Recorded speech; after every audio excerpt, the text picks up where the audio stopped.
Hello everyone, welcome to my channel online GS by Diwakar. इस video में हम लोग जो ज्योग्राफी टेस्ट सीरीज सॉल्व कर रहे थे उसका सेकेंड पार्ट देखेंगे। फर्स्ट पार्ट में आपने 51 प्रश्नों को देख लिया था और फर्स्ट पार्ट में जो त्रुटियां थीं जो आपको अपडेट करना था हमने बता दिया था कि 41, 51, 44 और 6 का बी, 41 का ए और सी दोनों, 44 का बी, 51 का बी। ठीक, चलिए नेक्स्ट हम लोग देखते हैं। इसमें दिया है कि भूमि उपयोग की सघनता किसी नगरीय केंद्र की परितः कम होती है जबकि ग्रामीण क्षेत्रों की ओर बढ़ती जाती है। यह सिद्धांत किसने दिया, यानी किसने कहा कि जो लैंड यूज पैटर्न है उसका यदि इंटेंसिटी देखी जाएगी तो वो नगरीय केंद्र के, जैसे मान लीजिए नगरीय केंद्र है ये, और जैसे जैसे आप इधर आएंगे इसकी परिधि ये कम देखी जाएगी, लेकिन जैसे ग्रामीण क्षेत्रों की ओर जाएंगे वैसे इसमें भूमि उपयोग का क्रम बढ़ता जाएगा। ये किसने कहा था? सिनक्लेयर ने, हैगरस्टैंड ने, रिकार्डो ने, विटलेसी ने। तो जो राइट आंसर यहाँ पे हो जाएगा सिनक्लेयर ने कहा था। अब देखिए ये सिद्धांत है तो सिद्धांत में कुछ समझाने की आवश्यकता नहीं होती है। ठीक, जो इन्होंने दिया है बस उसी को आपको यहाँ पे रट के चलना है। हैगरस्टैंड ने स्थानिक प्रसरण का सिद्धांत दिया था। कल्चरल जो प्रसरण है उससे भी संबंधित इनका सिद्धांत रहा है। रिकार्डो की बात करें तो रिकार्डो का जो आर्थिक रेंट से संबंधित रहा है। विटलेसी का आपका इन्होंने प्रादेशिक वर्गीकरण की बात की थी, कृषि आधारों पे भी इन्होंने बात किया था। वान थ्यूनेन की तरह एक कृषि पारिस्थितिकी जो औद्योगिक केंद्र की परिधि होती है किसके द्वारा प्रतिपादित किया गया, यानी वान थ्यूनेन ने जैसा कृषि का बेल्ट उन्होंने एक कृषि औस्थितिकी सिद्धांत को बनाया था, उसी तरह से कौन है जिन्होंने प्रतिपादित किया था।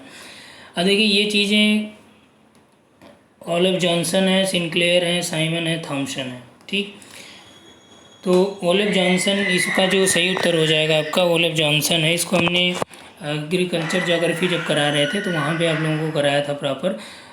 जॉनसन का भी सिद्धांत दिया था, थॉमसन का भी सिद्धांत बताया था।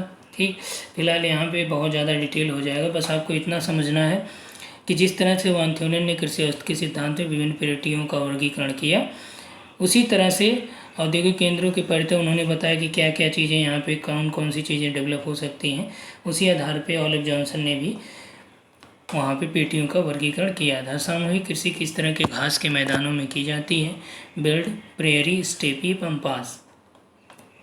किस प्रकार के घास के मैदानों में सामूहिक कृषि होती है? ठीक, तो सामूहिक कृषि किस क्षेत्र के या कृषि किस घास के मैदान में होती है? बेल्ट है, प्रेयरी, स्टेपी और पम्पास। तो राइट आंसर यहाँ पे हो जाएगा आपका स्टेपी जो क्षेत्र है वहाँ पे यूरेशिया वाला जो पार्ट है वहाँ पे सामूहिक कृषि की जाती है। अगला मानसून एशिया क्षेत्रों में किस प्रकार की कृषि की जाती है? मानसून एशिया का जो क्षेत्र है वहाँ पे किस प्रकार की कृषि होती है? व्यापक कृषि, यांत्रिक कृषि, केवल वाणिज्यिक या गहन जीवनदायी कृषि। मानसून एशिया वाला जो क्षेत्र है वो काफ़ी ज़्यादा जनघनत्व को धारण किए हुए, जनसंख्या का काफ़ी ज़्यादा यहाँ पे सघनता देखने को मिलती है। तो यहाँ पे हम लोग देखेंगे तो गहन जीवनदायिनी कृषि यहाँ पे होती है, गहन जीवन निर्वाह कृषि होती है। और ये इस प्रकार की कृषि में आप देखेंगे ज़्यादातर चावल की खेती की जाती है, यानी धान की खेती ज़्यादातर होती है, प्रोडक्शन चावल का ज़्यादा होता है। ठीक, रेली के नियम को क्या कहा जाता है? रेली का फुटकर व्यापार नियम, गुरुत्व नियम, निश्चयवादी सिद्धांत, अलगाव बिंदु पागम। अब देखिए यहाँ पे जो आपका दिया गया है कि रेली का जो नियम है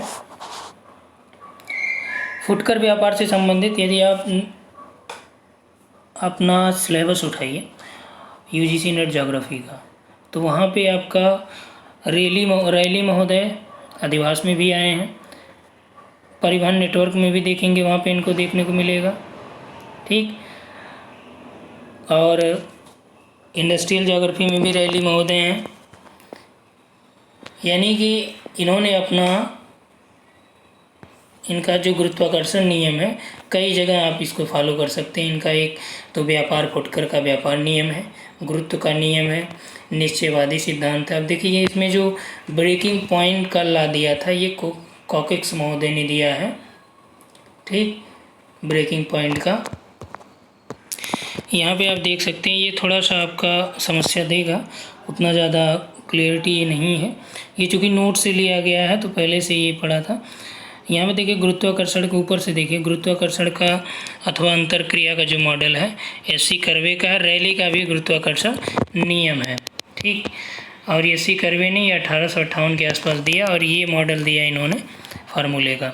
फुटकर का जो गुरुत्वाकर्षण नियम है रैली ने दिया था 1931 में और इन्होंने बताया कि S1/S2 equal to P1/P2 into D2/D1 का होल स्क्वायर। इसमें जहाँ पे S क्या है आपका सोल्ड गुड्स यानी जो सामान बेचा गया वो है, और ये S2 क्या है, ये भी आपका दूसरा जो है सामान बेचा गया, और P1 आपका यहाँ पे पॉपुलेशन है एक प्लेस की, P2 दूसरे की है, D आपका डिस्टेंस है यानी दोनों जो एरियाज़ हैं उसके डिस्टेंस की बात किया है।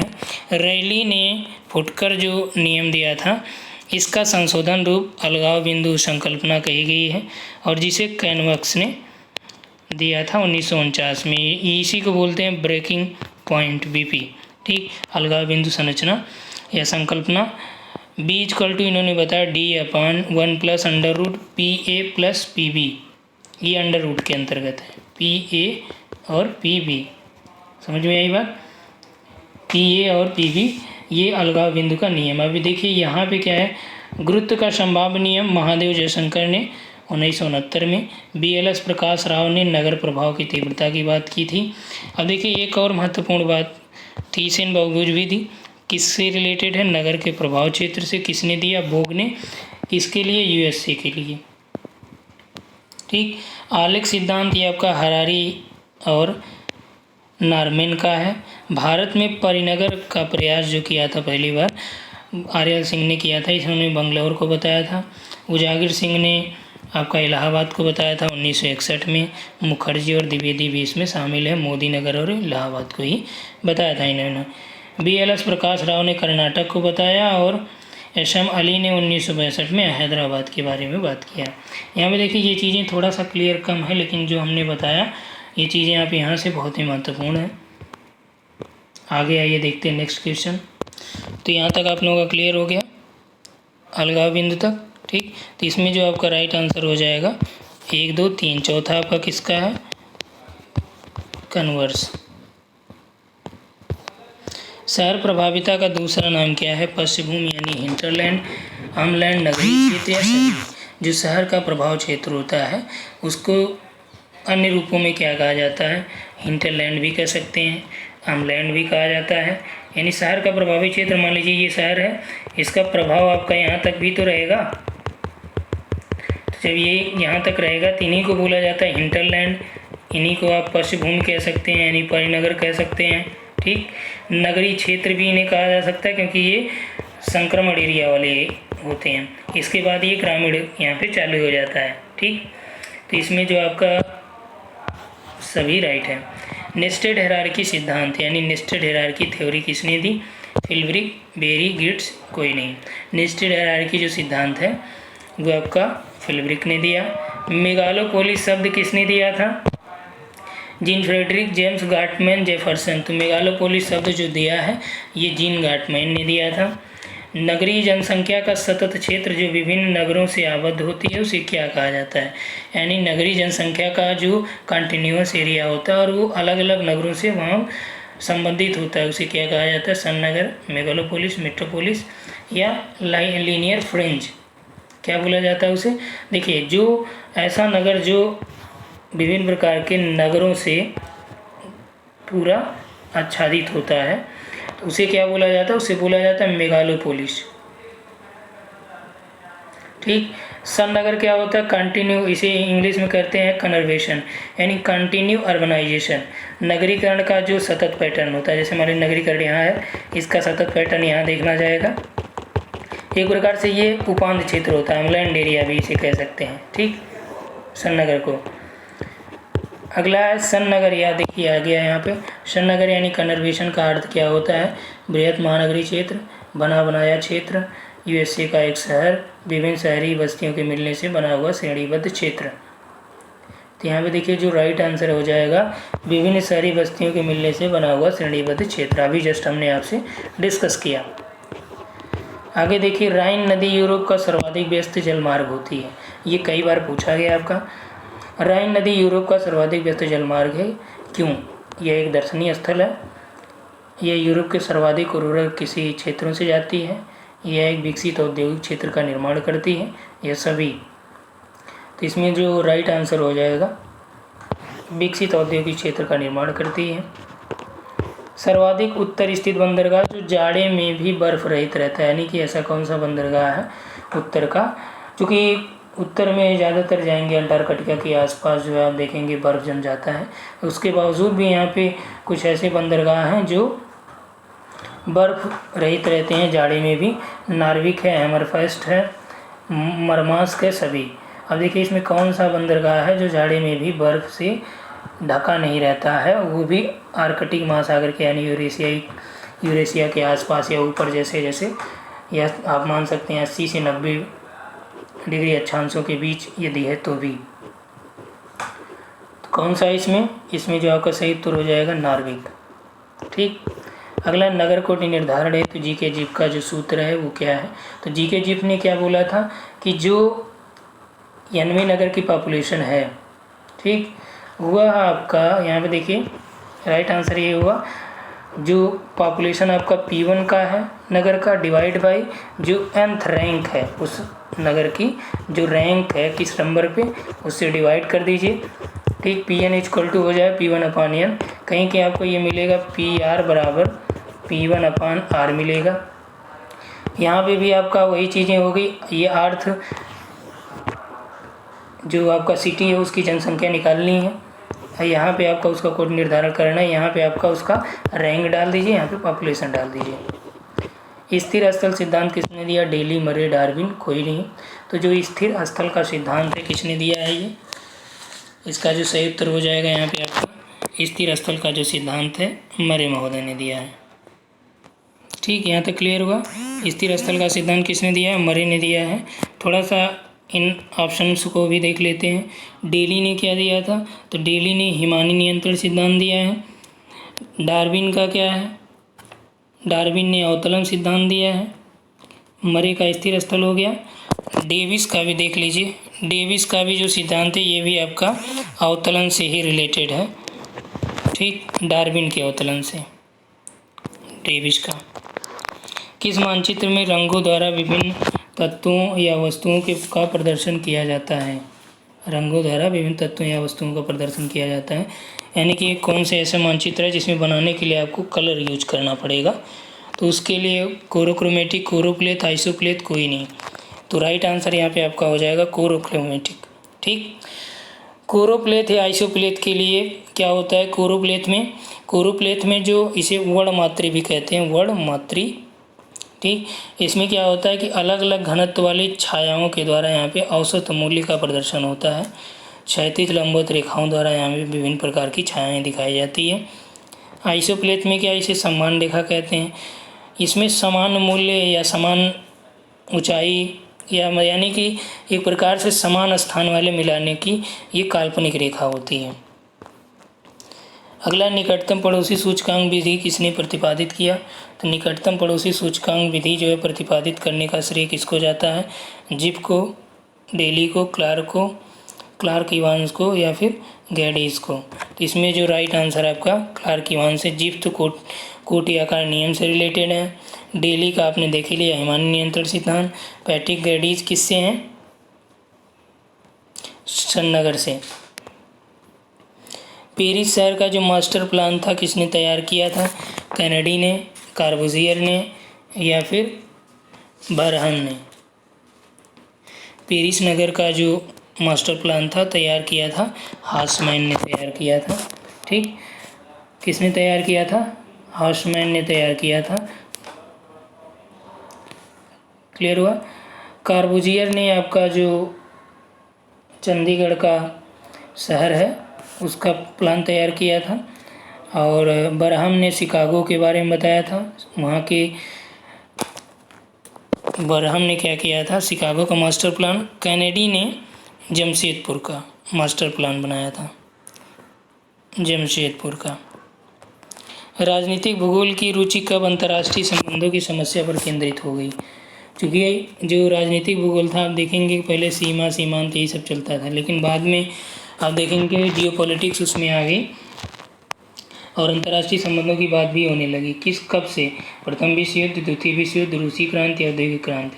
तो इसमें जो संयुक्त अरब का है, द्वितीय विश्व युद्ध के बाद से जो राजनीतिक भूगोल की रुचि थी अंतर्राष्ट्रीय संबंधों की ओर बढ़ने लगी। अगला है, पी सेन गुप्ता ने कितने प्राकृतिक प्रदेश बताए थे? पी सेन गुप्ता ने कितने प्राकृतिक प्रदेशों के बारे में वर्णन किया था? अब देखिए यहाँ पे दिया है 15 मुख्य, 48 गौड़, 15 मुख्य 48 गौड़।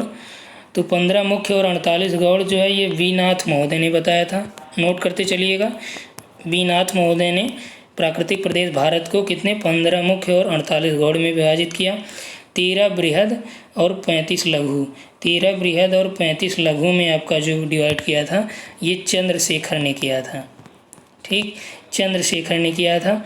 7 बृहद और 42 लघु, 7 बृहद और 42 लघु को पी सेन गुप्ता ने किया था। 7 मुख्य और 51 गौड़, 7 मेन और 51 सेकेंडरी, इसको एलएस भट्ट और प्रकाश राव ने, यानी भट्ट और प्रकाश राव कितने बताएं? 15 और 51, ठीक, 7 और 51। अगला the geography of state policies, इसके लेखक कौन है? प्रेस्कॉट, गोरेल, कोहन और हार्टसोन। ज्योग्राफी ऑफ स्टेट पॉलिसीज के लेखक कौन है? तो ज्योग्राफी ऑफ स्टेट पॉलिसीज के लेखक हैं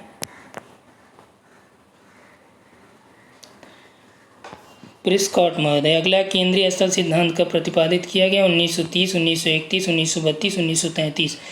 अब देखिए केंद्रीय स्थान सिद्धांत का जो बात करें हम लोग, तो क्रिस्टालर ने अपनी किताब में इसका जिक्र 1930 में किया है, लेकिन प्रॉपर सिद्धांत के तौर पे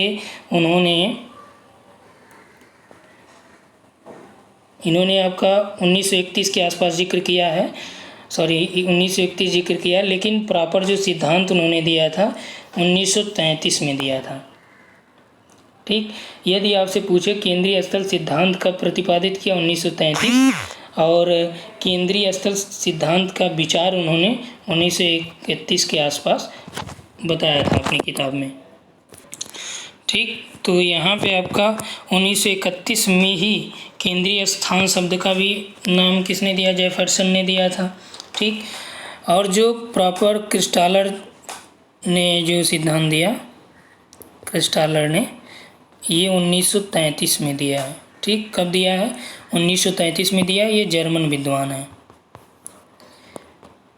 1933 में केंद्रीय स्थल सिद्धांत दिया था, जिसमें उन्होंने K3, K4, K7, ठीक, यानी इसे प्रशासनिक, यातायात, बाजार। The growth of the city के लेखक कौन है? हाँ, यहाँ पे एक बात और महत्वपूर्ण है, इसमें हमने आपको जो बताया है, आई थिंक हमने आपको 1931 बताया है, ठीक। तो केंद्रीय स्थान शब्द आपका केंद्रीय स्थान 1931 में दिया गया था। इसके विचार से संबंधित बात उन्होंने अपनी किताब में दिया था। जेफरसन ने 1931 दिया था। इन्होंने जो सिद्धांत दिया क्रिस्टालर ने 1933 यहाँ पे राइट होगा, यानी इसको भी आपको अपडेट करना है, डी करना है। The growth of the city के लेखक कौन है? बर्गेस, उलमैन, क्रिस्टालर, कोई नहीं। कौन है इसमें? ग्रोथ ऑफ द सिटी के लेखक हैं बर्गेस। संकेंद्रीय वलय सिद्धांत में कितनी पेटियां हैं? 4, 5, 6, 7। कॉन्सेंट्रिक जोन मॉडल, संकेंद्रीय वलय सिद्धांत में कितनी पेटियां हैं? अब ये किसका है? बर्गेस का है। अब इसने कितनी पेटियां इसमें बताई थी? 5 पेटियां। न्यूनतम परिवहन लागत को मिलाने वाली रेखा को क्या कहते हैं? अब देखिए ये कई बार पूछा गया है। आइसोडोपेन, आइसोनेप, आइसोएलाइन, आइसोक्रोन। ये देखिए बादल से संबंधित हो गया, ये वर्षा से, ये आपका लवणता से, ये आपका है न्यूनतम परिवहन लागत को मिलाने वाली ये आपका क्रोन यानी टाइम से है, ठीक। ये आपका बादल से हो गया, और ये आपका हेलाइन यानी लवणता से। आइसोडापेन यानी कि न्यूनतम परिवहन लागत को मिलाने वाली रेखा क्या कहा जाता है? आइसोडापेन कहा जाता है, वेबर का। अक्षांश और देशांतर शब्द सर्वप्रथम किसने प्रयोग किया था? Homer, Eratosthenes, Ptolemy, none of these. तो जो अक्षांश और देशांतर शब्द का प्रयोग किया था ये सबसे पहली बार टालमी ने किया था, लेकिन प्रॉपर शब्द जो दिया टालमी ने दिया, लेकिन इरेटोस्थनीज ने क्या किया था? पहली बार ही इरेटोस्थनीज ने यहाँ पे आपका ग्लोब पे इन्होंने अक्षांश और देशांतर को खींचा भी था, पहली बार। किसने? इरेटोस्थनीज ने। जब प्रश्न आए इस तरह से तो आपको यही चीज़ें लगाना है, यहाँ पे समझ के चलना है, ठीक। अगला है पृथ्वी का आकार गोलीय है, सर्वप्रथम किसने सिद्ध किया था? पृथ्वी का आकार गोलीय है किस भूगोलवेत्ताओं ने? यूनानियों ने, रोमन ने, अरबियों ने या फिर भारतीयों ने? तो राइट आंसर आपका यूनानियों ने। ज्योग्राफिया सिंटैक्सिस का सार क्या होता है? ज्योग्राफिया सिंटैक्सिस, देखिए आप कमेंट में आप लोग बताइएगा ज्योग्राफिया सिंटैक्सिस के लेखक कौन है? पृथ्वी की गणितीय गणना इससे होती है, प्राकृतिक वातावरण के साथ संबंध होता है, अक्षांशों एवं देशांतरों की सारणी एवं मानचित्र प्रक्षेपों का अध्ययन होता है, या फिर ब्रह्मांड और प्राकृतिक वातावरण का अध्ययन होता है। इसमें जो है आपका ज्योग्राफिया सिंटैक्सिस में आपका अक्षांश और देशांतरों की सारणी एवं उनकी मानचित्र प्रक्षेपों का अध्ययन किया जाता है। वह अरब विद्वान कौन है जिन्होंने मानसून का विवरण दिया और वर्षा का संबंध वाष्पीकरण से जोड़ा? महत्वपूर्ण है ये। कौन विद्वान है जिन्होंने मानसून का विवरण दिया और वर्षा का संबंध किससे जोड़ा? वाष्पीकरण से जोड़ा। तो इनका नाम है अल मसूदी, ठीक। कौन सर्वश्रेष्ठ अरब यात्री हैं? इब्न यूनुस, इब्न हाकल, इब्न बतूता, इब्न खालदून। देखिए अरब यात्रियों का डिटेल विवरण जानने के लिए, इसका पूरा वीडियो देखने के लिए आप जो है प्लेलिस्ट में चले जाइएगा, ठीक। प्लेलिस्ट में जाके वहाँ पे आप ज्योग्राफिकल थॉट की प्लेलिस्ट बनी है उसमें जाइएगा। अरब भूगोलवेत्ता का एक अलग से हमने वहाँ पे वीडियो बना रखा है, तो उसको पढ़ने से आपका पूरा अरब भूगोलवेत्ता एक साथ कंप्लीट हो जाएगा। तो सर्वश्रेष्ठ जो अरब यात्री हैं वो कौन है? तो उनका नाम है इब्न बतूता। अगला है जनसंख्या घनत्व के आधार पर यहाँ पे आपका निम्न राज्यों का जनघनत्व 2011 के आरोही क्रम में व्यवस्थित कीजिए। असम, हरियाणा, गुजरात, कर्नाटक, ठीक। तो इसमें देखिए आपका 2011 के अकॉर्डिंग पूछा है, तो जो जनघनत्व है हरियाणा, असम, हरियाणा, गुजरात और कर्नाटक। असम का सबसे कम जनघनत्व कहाँ पे है? असम में। यहाँ पे लगभग 17 प्रति व्यक्ति प्रति वर्ग किलोमीटर है, ठीक। उसके बाद हरियाणा में, फिर गुजरात में, फिर कर्नाटक में, ओके। और मैं आपको जनगणना का डेटा भेज दूंगा, वहाँ से आप सभी जितने भी जनघनत्व हैं, जितना भी बढ़ते क्रम घटते क्रम में टोटल आपको वहाँ मिल जाएगा, क्योंकि यहाँ पे डेटा एक साथ पूरा लिखना संभव नहीं है, ठीक। ग्रुप में मैं आपको भेज दूंगा इसका। तो जो राइट आंसर इसका हो जाएगा आपका फर्स्ट हो जाएगा। अगला है 82। किस राज्य की साक्षरता दर सर्वाधिक है? मणिपुर, पंजाब, असम, मध्य प्रदेश। तो साक्षरता दर सर्वाधिक किसकी है? यहाँ पे मणिपुर की है। अब यहाँ पे देखिए दिया है कि साक्षरता दर सर्वाधिक है, तो जो सर्वाधिक साक्षरता दर यहाँ पे है आपका, जो दिए गए ऑप्शन है इसके अकॉर्डिंग मणिपुर की है मैक्सिमम। अब देखिए यहाँ पे जो आपसे प्रश्न ज़्यादातर पूछे जाते हैं वो आपके टॉप 5 के अंतर्गत ही पूछ लिए जाते हैं। तो जो अधिकतम साक्षरता दर वाले टॉप 5 राज्यों में है, आपका नंबर 1 पे है केरल, फिर मिजोरम, उसके बाद गोवा, फिर त्रिपुरा, फिर हिमाचल प्रदेश, ठीक। तो और न्यूनतम की बात हम लोग करें तो न्यूनतम में आपका बिहार है साक्षरता में, ठीक। अब यहाँ पे देखिए हम आपको जो भी डेटा है जनगणना से रिलेटेड वो मैं आपको PDF के रूप में ग्रुप में दे दूँगा, वहाँ आप लोग इसको पढ़ लीजिएगा प्रॉपर, ठीक। तो इससे क्या होगा कि जो भी आपका प्रश्न यहाँ से संभावित है उससे रिलेटेड वहाँ पे और चीज़ें भी मेंशन है, तो सब चीज़ें आपका एक साथ वहाँ पे क्लियर होती जाएंगी। आगे भारत का जनसंख्या घनत्व निरंतर बढ़ रहा है, लगभग स्थिर है, कुछ कम हुआ है, पहले घटा फिर बढ़ा है। तो भारत का जो जनघनत्व है कितना है, 2011 के अकॉर्डिंग हम लोग बात कर रहे हैं, तो 382, और ये लगातार बढ़ रहा है। ठीक, 84 है। कुडप्पा चट्टानों में निम्न में कौन सा खनिज नहीं पाया जाता है, लोहयस्क, मैग्नीज, कोयला, तांबा। तो कुडप्पा क्रम की जो चट्टानें हैं उसमें कौन सा खनिज नहीं पाया जाता है, तो यहाँ पे देखिए कोयला की मात्रा उतनी यहाँ पे नहीं देखने को मिलती है कुडप्पा क्रम की चट्टानों में।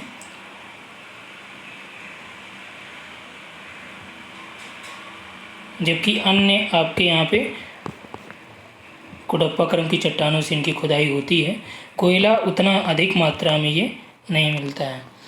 किसने सर्वप्रथम मेघालय पठार का प्रादेशिक भूगोल लिखा, आर.एल. सिंह ने, एस.सी. बोस ने, एस.पी. चटर्जी ने, जॉर्ज कुरियन ने। किसने सबसे पहले मेघालय पठार का प्रादेशिक भूगोल लिखा, 85 का जो राइट आंसर आपको हो जाएगा एस.पी. चटर्जी ने। ठीक, वर्तमान में जहाँ हिमालय पर्वत है वहाँ मेसोजोइक कल्प में लंबा, गहरा और सकरा समुद्र था जिसे कहा गया टेथिस सागर, और कारण दे रहा है छिछले समुद्रों में लंबे समय तक निरंतर निक्षेप से मलबा की काफ़ी मोटी परत जमा हुई, जिससे भू हलचलों के कारण वलन पड़ने से अल्पाइन मोड़दार पर्वतों का निर्माण हुआ। ठीक, तो ये बात सत्य है। क्योंकि एक प्रश्न यहाँ से आपका और क्लियर हो जाएगा, यूपीएससी में पूछा गया था, आईएएस की मुख्य परीक्षा में पूछा था कि अधिकतम जो ऊंचे पर्वत होते हैं ये नेपाल हिमालय में ही क्यों मिलते हैं। तो ये इसी कारण से आप देखेंगे जम्मू कश्मीर से लेके आपका असम तक का जो हिमालय है इस तरह से आपका टेथिस सागर के रूप में था, और इसे एक प्रकार की भूसन्नति बोली गई, टेथिस भूसन्नति। इसमें जब मलबा का जमा होता रहा निक्षेपण की वजह से, अब यहाँ पे जैसे जैसे ये पूरा परत दर परत बनता गया तब नीचे यहाँ पे हलचल उत्पन्न हुई, और इसकी वजह से क्या हुआ, क्योंकि ये लेयर इसकी अपेक्षा जो है साइड वाले की अपेक्षा कम कठोर है। ठीक, क्योंकि ये अवसादों से बनी है तो इसलिए यहाँ पे ये नीचे से प्रेशर पड़ता हुआ और ये आपका मोड़दार पर्वतों के रूप में विकसित हो गए, वलन पड़ गए इसमें। ठीक, तो यहाँ पे जो कारण है ये कथन को सही रूप से व्याख्यायित कर रहा है कि यहाँ पे देखिए छिछले समुद्रों में लंबे समय तक निरंतर निक्षेपण से मलबा की काफ़ी मोटी परत जमा हुई, जिसमें भू हलचलों के कारण वलन के पड़ने से अल्पाइन प्रकार के यानी हिमालय का निर्माण हुआ, मुर्दार पर्वतों का, इसी वजह से हुआ है। तो ये आपका इसमें सही स्पष्टीकरण भी है।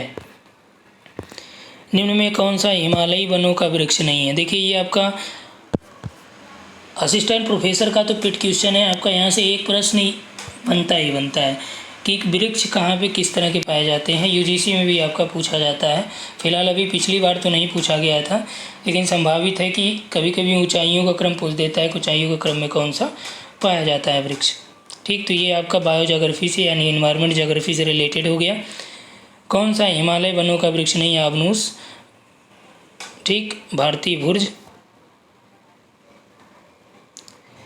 स्पूस, वाइट विलो, इसमें आपका आबनूस। अगला है निम्न को सुमेलित कीजिए, ज्वालामुखी झील जो है और लेगून, रॉकफॉल लेक, हिमानी झील। अब इसको आपको कह रहा है कि कौन सा सुमेलित नहीं है, यानी कि कौन सा मिला नहीं है। तो यहाँ पे देखिए जो ये आपका रॉकफॉल लेक है ये लुनकसर में नहीं है। लेगून आपका पुलिकट झील है, लेगून आपका क्या है, पुलिकट झील है। ज्वालामुखी झील जो है लोनार है, बुल्ढाना जो महाराष्ट्र में है।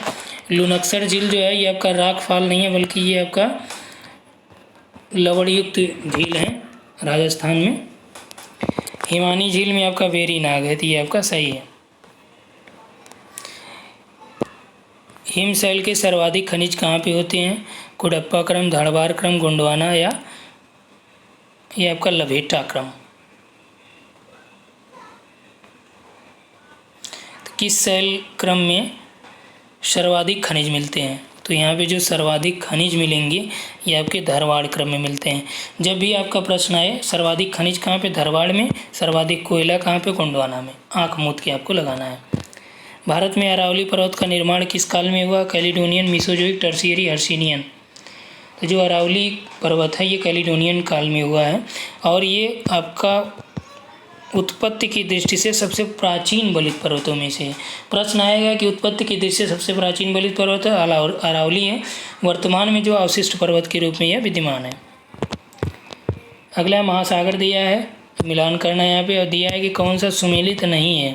टेलीग्राफी का पठार, तो जो टेलीग्राफिक पठार है कहाँ पे है, किस महासागर में? तो आपका उत्तरी अटलांटिक में है। कर्माडिग खाई जो है ये आपका दक्षिणी प्रशांत में है। कार्लसबर्ग कटक बंगाल की खाड़ी में। दक्षिणी सैंडविच खाई दक्षिणी अटलांटिक में। चलिए हम कार्लसबर्ग कटक जो है आपको दिखाते हैं, तो ये हिंद महासागर में। अब यहाँ पे देखिए आप, ये आपका जो कार्लसबर्ग कटक है तो हिंद महासागर, बंगाल खाड़ी में नहीं है, हिंद महासागर का ही पार्ट है। लेकिन यहाँ पे देखिए, यहाँ पे है आपका इंडिया इधर है, ठीक, अरब सागर यहाँ पे है, यहाँ पे आपका ये पूरा कार्लसबर्ग कटक है, ठीक।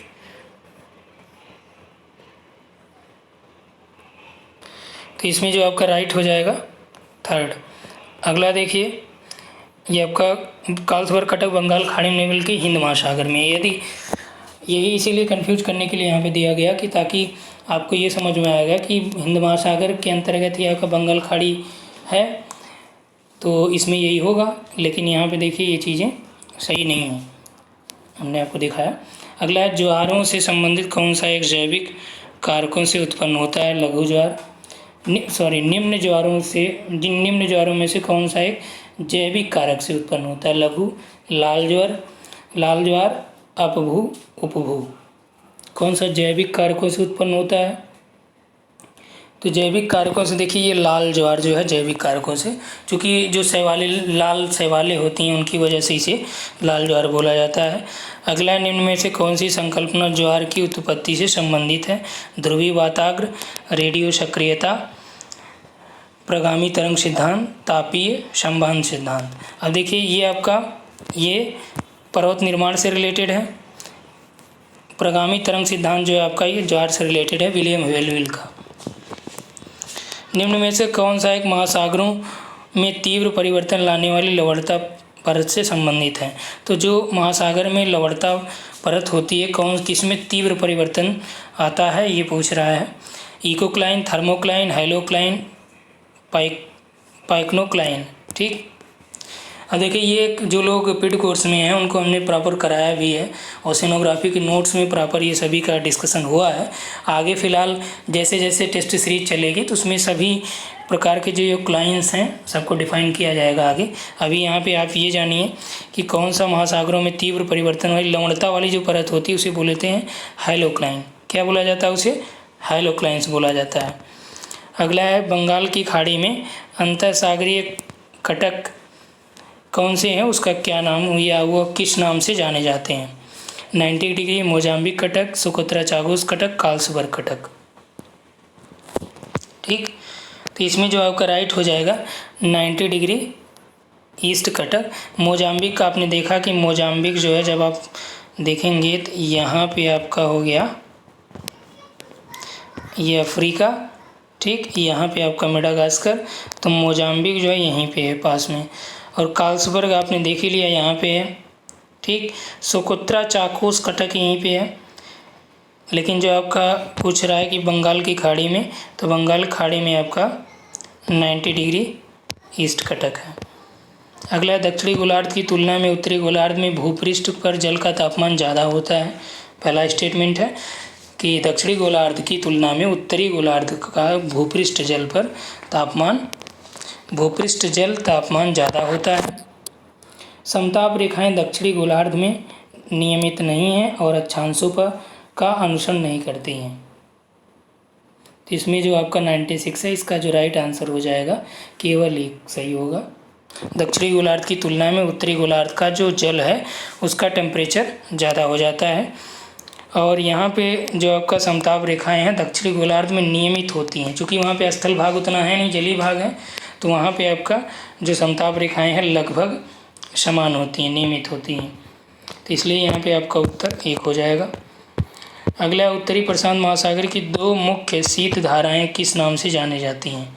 उत्तरी प्रशांत महासागर की दो मुख्य शीत धाराएं किस नाम से जानी जाती हैं? ओयासी और कैलिफोर्निया, अलास्का और क्यूरोशियो, उत्तरी विसुवती और प्रतिविसुवती, उत्तरी और क्यूरोशियो की धारा, उत्तरी प्रशांत धारा और क्यूरोशियो की धारा। तो इसमें जो राइट आंसर आपका ओयासियो की धारा और कैलिफोर्निया की धारा। ठीक, तो यह जानते हैं कि शीत धाराएं उन्हें कहते हैं जो आपका उच्च अक्षांशों से निम्न की ओर आती हैं, यानी कि यदि आप देखेंगे कि ध्रुवों से लेकर जो विषुवत रेखा की ओर आए जिनका प्रवाह वो आपका ठंडी हो गई, और जो विषुवत रेखा से ध्रुवों की ओर जाएं वो क्या होगी? गर्म धारा होगी। बेसिक कॉन्सेप्ट है ये। प्रकाश मंडल की सीमा निर्धारित होती है कैसे? समुद्र जल के घनत्व द्वारा, समुद्र जल की लवणता से, सूर्य प्रकाश की प्रविष्टि के द्वारा, समुद्र जल के तापमान के द्वारा। प्रकाश मंडल जो है उसकी सीमा किसके द्वारा निर्धारित होती है? तो सूर्य का प्रकाश जहाँ तक प्रविष्ट होता है समुद्रों के अंदर, वही आपका समुद्र के अंदर प्रकाश मंडल बोला जाता है। अगला है, काई वर्ग टेस्ट का प्रयोग कब और किसने सर्वप्रथम किया था? काई वर्ग टेस्ट का जो प्रयोग था उसको किसने पहली बार किया था, ऐसा प्रश्न आपसे पूछा जा रहा है। इसमें हेल्मट है, बियर्सन है, पियर्सन है, दोनों ने, कोई नहीं। अब देखिए इसमें कब किया ये नहीं लिखा गया है, तो हेल्मट महोदय ने किया था ये 1875 में किया था। उसके बाद जो है 1900 में पियर्सन ने पुनः इसे सैद्धांतिक रूप में प्रतिपादित किया काई स्क्वायर को 1900 में। ठीक, तो यानी कि यदि दे कि काई वर्ग टेस्ट का प्रयोग कब और किसने सर्वप्रथम किया था, तो सर्वप्रथम करने का काम हेल्मट का है 1875 में। 25 साल बाद जो है पियर्सन ने सिद्धांत रूप इसे दिया था। अगला, स्वर्णिम चारागाह के लेखक कौन है? Golden meadows. गोल्डन मिडोज के लेखक कौन है? अल-मसूदी, अल-बरूनी, इब्न हाकल, कोई नहीं। लास्ट प्रश्न है, इसके जो लेखक हैं उनका नाम है अल-मसूदी। क्या नाम है? अल-मसूदी।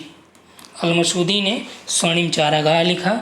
इसके अलावा उनकी एक किताब है, किताब अखबार अल-जमा, 30 खंडों में है। एनाल्स ऑफ टाइम उन्होंने ही लिखा। Meadows of gold and mines of precious stone, सोने की चारागाह और जवाहरातों की खानें, ये भी अल-मसूदी की पुस्तक है। मिराजल धाबा, अल-मसूदी की दूसरी पुस्तक है मिराजल धाबा। ठीक, अल-बरूनी की बात कर लें, अल-बरूनी की किताब अल-हिंद, भारत का भूगोल जिसे कहा गया, the Vestige of the past, किताब अल-जमाकीर, रिसाला जिसमें दिन और रात के संबंध की बात की गई, अल-बरूनी ने लिखा है। ठीक, इब्न हाकल की जो पुस्तकें हैं, रूट्स एंड रिल्म्स इब्न हाकल की है। पृथ्वी की आकृति और संसार के देश, ये भी आपका इब्न हाकल की ही है। ठीक, तो इस वीडियो में इतना ही। उम्मीद है आपको एक्सप्लेनेशन समझ में आया होगा, और यहाँ पे इस पार्ट में जो प्रश्न की त्रुटियाँ हैं उसको एक बार देख लिया जाए, किस प्रश्नों में आपको संभावित त्रुटियाँ हैं। तो इसमें आपका 72 नंबर का जो प्रश्न है, 72 नंबर में जिसमें केंद्रीय स्थल सिद्धांत की बात की गई है, तो 1933 इसमें राइट है। ठीक, थैंक्स फॉर वॉचिंग।